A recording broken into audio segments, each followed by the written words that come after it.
The sky isn't right. You notice it before you can even name what you're feeling. An orange tint on the horizon that doesn't match the time of day. Too heavy, too dense, like the sun is setting in the wrong place. You're standing on the porch with a cup of coffee in your hand, looking out over the yard, and there's a stillness in the air that presses against your chest without explanation. Max, your Labrador, is standing near the fence. He's not barking, not asking for attention, just standing there, focused on something you can't see. There's something different in the way he's breathing that makes you step down from the porch without even realizing it. There's a smell in the air. Faint, but there, and you still don't know what's coming. But some part of you has already started to calculate. And this time, you're not going to have enough time. If this already feels real to you, subscribe now because this story is only getting worse, and you're already inside it. The morning had started like any ordinary Saturday in that house. You wake up to the sound of Lucas running down the hallway, footsteps heavier than they should be for an 8-year-old who clearly hasn't learned what morning silence means yet. The bed is still warm. Anna is still asleep beside you, her hair spread across the pillow, and you stay there for a moment motionless, listening to the house waking up around you. Max pushes the door open with his nose like he does every morning and drops onto the floor beside the bed with a dramatic sigh that only dogs seem to master. You let out a quiet laugh, swing your legs off the bed, run your hand over his head. It's one of those mornings that feels like a gift. No rush, no obligations, nowhere to be. Just the house, the family, and the whole day ahead of you. Breakfast is noisy in the right way. Lucas spills the milk and pretends it wasn't him. Max waits hopefully near the table until Anna tells him to lie down, and you make scrambled eggs while listening to your son talk about a game he wants to download. Normal things. Small things. The kind you forget the same day, but the kind that quietly hold everything together. After breakfast, you head out to the yard to do what you've been putting off all week.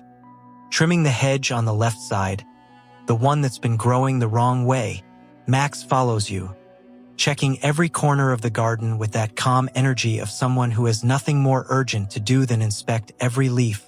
Lucas appears at the window for a moment, asks if he can go to his friend's house, and you tell him maybe later. The sun is strong, but not unbearable. A light breeze crosses the yard from time to time, carrying the smell of grass and damp soil. You work for nearly an hour, and when you're done, you feel a strangely disproportionate sense of satisfaction, the kind that comes from finishing something simple. It's almost noon when you drop the trimmer and go inside to grab the coffee Anna made. It's there on the porch, cup in hand, that you notice Max standing by the fence, staring toward the trees in the distance.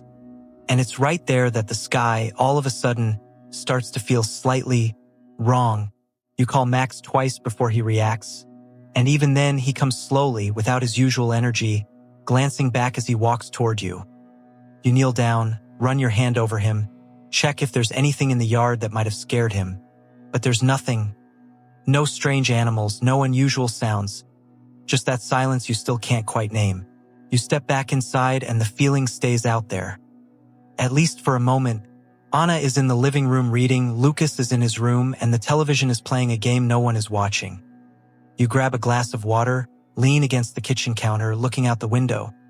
The northern horizon looks darker than it should, a rust-colored tone, like a sunset in the wrong place, at the wrong time. That sky looks strange, you say, almost to yourself. Anna lifts her eyes from the book. It does, she says, and goes back to reading, but you keep looking, and that's when the wind shifts, a stronger gust than before. And the smell hits this time with force. Smoke.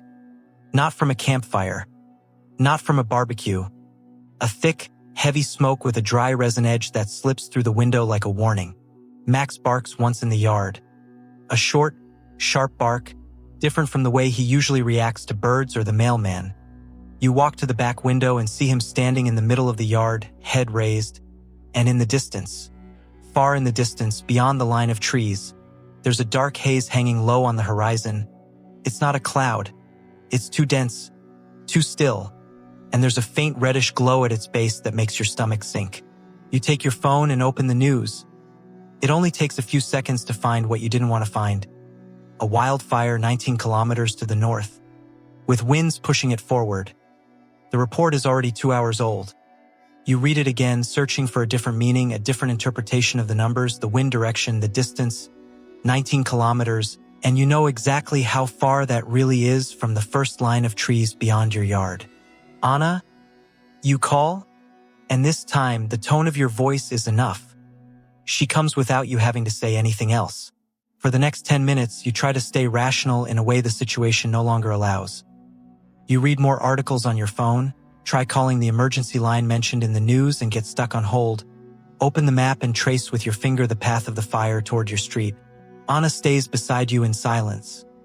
And somehow that's worse than questions, because her silence means she understands exactly what you're starting to understand. Lucas appears at the kitchen door asking what's going on. You say nothing yet. A half-truth, because something is happening, you just don't know exactly what. And you need to believe there's still time to figure it out. You tell him to get his shoes and be ready, and the tone of your voice makes him obey without asking anything. And somehow, that's what hits you the hardest. The smoke is moving faster than the report suggested. When you step outside again, the air already feels different. Drier in your throat, carrying a heat that doesn't come from the sun. Max moves back and forth between you and the door, like he's trying to tell you something you already know. But keep delaying. The trees at the edge of the yard now look different, filtered through a haze that is no longer just on the horizon. You make the decision the moment you see the first orange flicker between the treetops, about 300 meters away. It's not big, but it's real, and it's moving. You call for Anna, louder than you intended, and before she even reaches you, you already have the phone to your ear, leaving a voice message for your brother, telling him where you are and where you're going. Because you learned years ago that in emergencies, the first thing you lose is the chance to warn someone. Anna comes out holding Lucas by the hand, carrying a backpack that was prepared far too quickly to have been planned. You look at it and understand. She started getting ready while you were still trying to convince yourself it wasn't necessary. She's always like that. You're still by the window when she's already 3 steps ahead. Max follows right behind. Leash clipped on by Lucas with a seriousness he probably doesn't even realize he has. You grab the car keys. Take one last walk through the ground floor, letting each room fade like a photograph you're taking in your mind, and you leave. The street is more crowded than you expected. Neighbors are coming out carrying boxes, animals, children. Some of them look north with that expression of someone who knows they need to leave, but still can't fully believe what they're seeing. The sky above the northern side of the neighborhood is something else now. A wall of smoke rising in columns and bending with the wind, moving in exactly the direction of your street. You get everyone into the car. Lucas goes in first, Max comes next, and there's a brief delay because the dog, who has never refused to get in before, is standing still on the sidewalk, staring at the house. You don't have time to think about it. You guide him in, gentle enough not to scare him, firm enough not to waste time, and the trunk closes with a sound that feels final. The traffic at the exit of the neighborhood is completely jammed. Everyone heading in the same direction, all with the same urgency, all silently calculating how much time is left. You sit there for almost 4 minutes, and those 4 minutes feel longer than anything you've ever lived through. Lucas stays silent in the back seat, holding on to Max. Anna stares forward, completely still.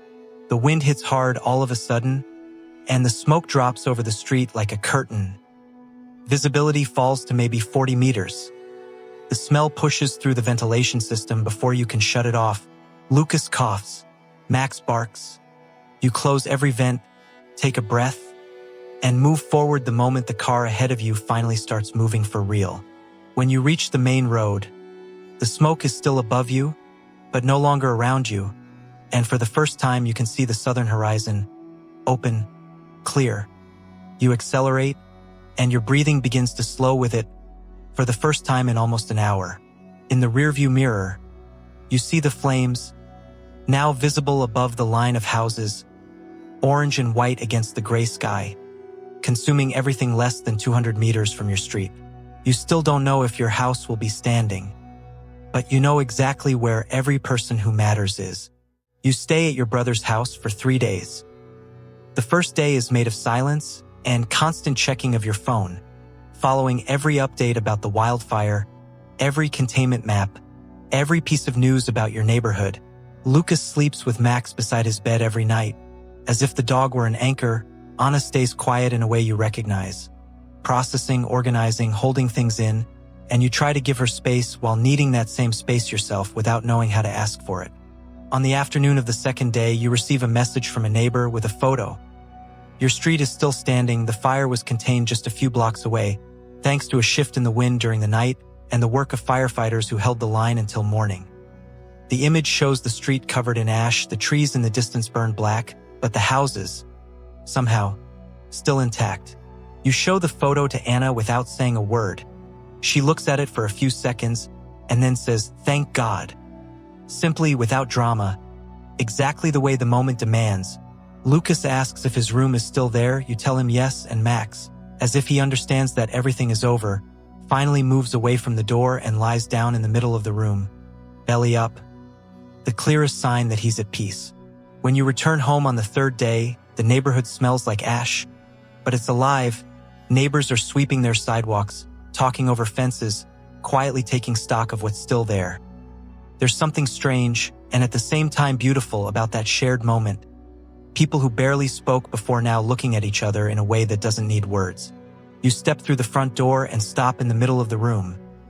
Everything is in place, the couch, the table, the cup you left in the sink when you rushed out. It's strange how ordinary things can feel extraordinary when you've spent days imagining you might never see them again. Lucas runs to his room. Anna goes straight to the kitchen to turn on the kettle, and Max moves through every corner of the house, as if he needs to recognize the scent of home before finally allowing himself to relax. You walk out to the porch. The sky is clear. The northern horizon still carries a gray line where the trees burned, but now it looks like a wound that's closing, not one that's still open. The yard is covered in a thin layer of ash, and the hedge you trimmed just 2 days ago is still there, intact. Max comes up beside you, smells the air, and this time he doesn't stare at the horizon. He just leans against your leg, looking at the same sky you're looking at. You didn't lose anything that can't be cleaned or rebuilt. And in that moment, that's more than enough.